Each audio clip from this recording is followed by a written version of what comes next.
Hello and happy Labor Day. Let's get started.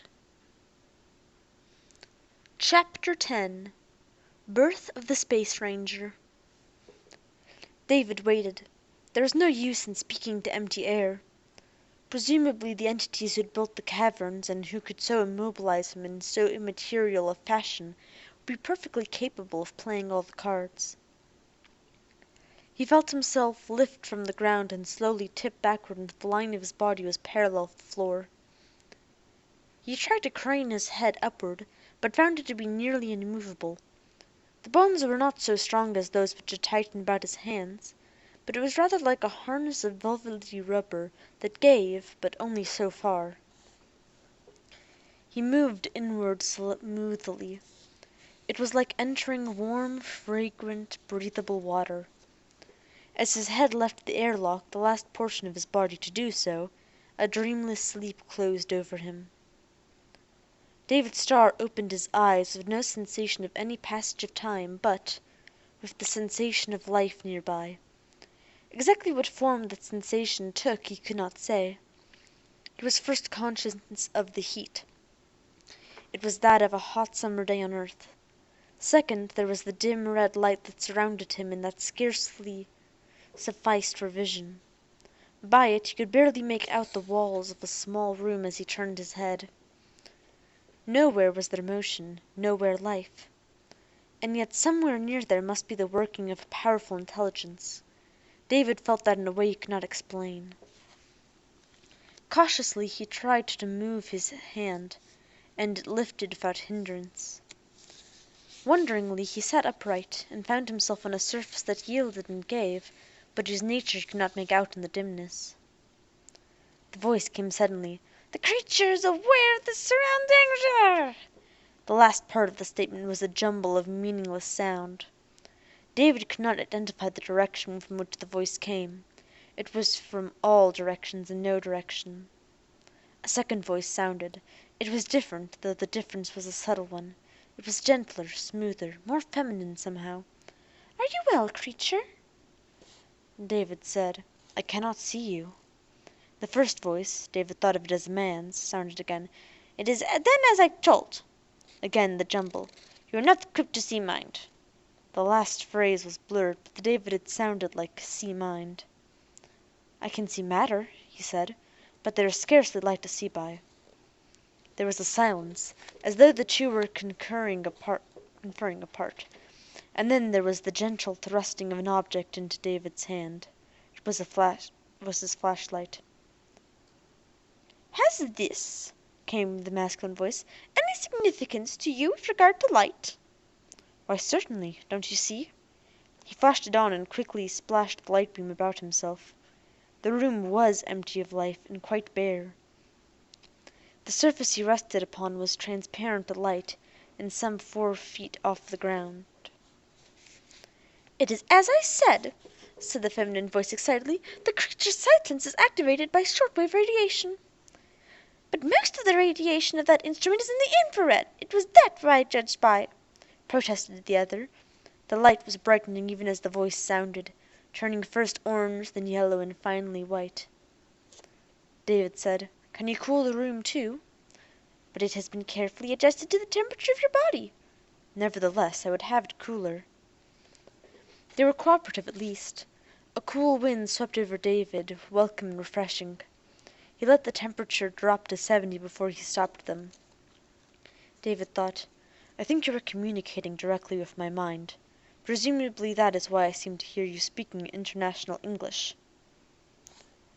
The masculine voice said, "That phrase is a jumble, but we certainly are communicating. How else would that be done?" David nodded to himself. That accounted for the occasional noisy blur. When a proper name was used that had no accompanying picture for his own mind to interpret, it could only be received as a blur. Mental static. The feminine voice said, "In the early history of our race there are legends that our minds were close to one another, and that we communicated by means of symbols for the ear and the eye. But from your question I cannot help but wonder if this is the case for your own people, creature." David said, "That is so. How long is it since I was brought into the cavern?" The the masculine voice said. "Not quite a planetary rotation. We apologize for any inconvenience we caused you, but it was our first opportunity to study one of the new surface creatures alive. We have salvaged several before this, only a short while ago, but none more functional, and the amount of information obtained from such is, necessity, limited." David wondered if Griswold had been the recently salvaged corpse. He said cautiously, "Is your examination of myself over?" The feminine voice responded quickly, "You fear harm! There is a distinct impression in your mind that we may be so savage as to interfere with your life functions in order to gain knowledge. How horrible!" "I'm sorry if I have offended you. It is merely that I am unacquainted with your methods." The masculine voice said, "We know all that we need. We are quite capable of making a molecule-by-molecule investigation of your body without the need of physical contact at all. The evidence of your psychomechanisms is quite sufficient." "What are these psychomechanisms you mention?" "Are you acquainted with mind-matter transformations?" "I am afraid not." There was a pause, and then the masculine voice said curtly, "I have just investigated your mind. I am afraid, judging by its texture, that your grasp of scientific principles is insufficient for you to understand my explanations." David felt put in his place. He said, "My apologies." The masculine voice went on, "I would ask you some questions." "Proceed, sir." "What was the last of your statement?" "It was merely a matter of honorable address." A pause. "Oh, yes, I see. You complicate your communication symbols in accordance with the person you address. An odd custom, but I delay. Tell me, creature, you radiate an enormous heat. Are you ill, or can this be normal?" "It is quite normal. The dead bodies you examined were, undoubtedly, at the temperature of their environment, whatever it was. But while functioning, our bodies maintain a constant temperature that best suits us." "Then are you not natives of this planet?" David said, "Before I answer this question, may I ask what your attitude would be toward creatures like myself, if we originated from another planet?" "I assure you that you and your fellow creatures are a matter of indifference to us, except in so far as you arouse our curiosity. I see from your mind that you are uneasy with regard to our motives. I see that you fear our hostility. Remove such thoughts." "Can you not read my mind, then? The answer to your questions? Why do you question me specifically?" "I can only read emotions and general attitudes in absence of precise communication. But then, you are a creature and would not understand. For precise information, communication must involve an effort of will. If it will help to ease your mind, I will inform you that we have every reason to believe you to be a member of a race not native to this planet. For one thing, the composition of your tissues is utterly different from that of any living thing ever known to exist on the face of the world. Your body heat indicates also that you come from another world, a warmer one." "You are correct. We come from Earth." "I did not understand the last word." "From the planet next near the sun than this one." So, that is most interesting. At the time our race retired to the caverns some 500,000 revolutions ago, we knew your planet possessed life, though probably not intelligence. Was your race intelligent then?" "Scarcely," said David. 1,000,000 Earth years had passed since the Martians had left the surface of their planet. "It is indeed interesting. I must carry this report to the central mind directly.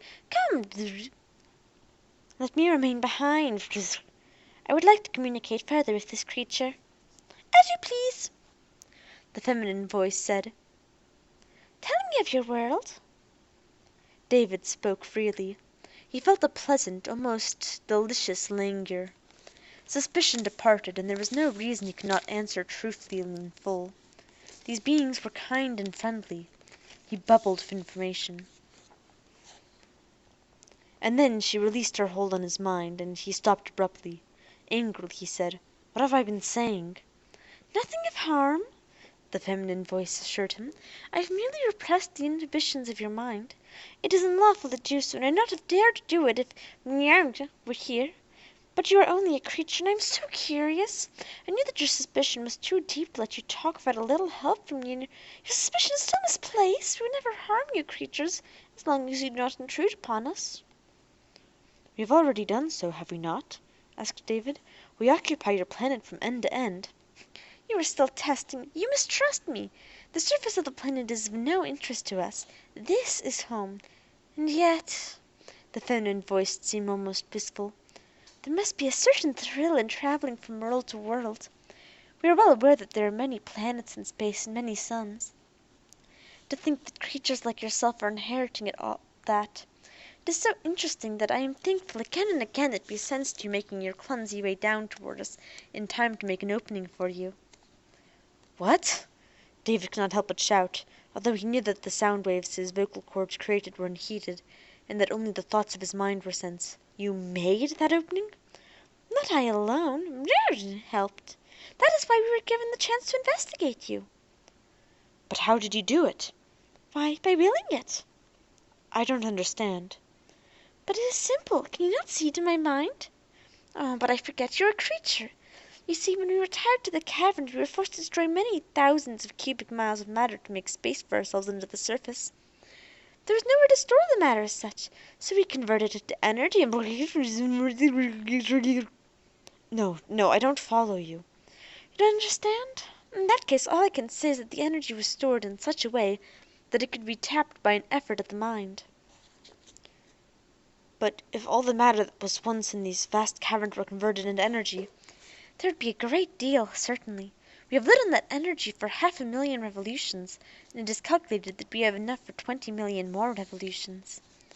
Even before we left the surface we had studied the relation of mind and matter, and since we have come to the caverns we have perfected the science to such a degree that we have abandoned matter entirely as far as our personal use is concerned. We are creatures of pure mind and energy, who never die and are no longer born. I am here with you, but since you cannot sense my mind, you are not aware of me except with your mind." but surely people such as yourself can make themselves heir to all the universe. "You fear that we shall contest the universe with poor material creatures such as yourselves? That we shall fight for a place among the stars? That is silly. All the universe is here with us. We are sufficient to ourselves."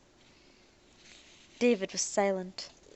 Then slowly he put his hands to his head, as he had the sensation of fine, very fine tendrils gently touching his mind. It was the first time the feeling had come, and he shrank from its intimacy. She said, "My apologies again, but you are such an interesting creature. Your mind tells me that your fellow creatures are in great danger, and you suspect that we might be the cause. I assure you, creature, it is not so."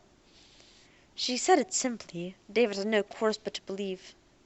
He said, "Your companion said that my tissue chemistry was entirely different from that of any life on Mars. May I ask how?"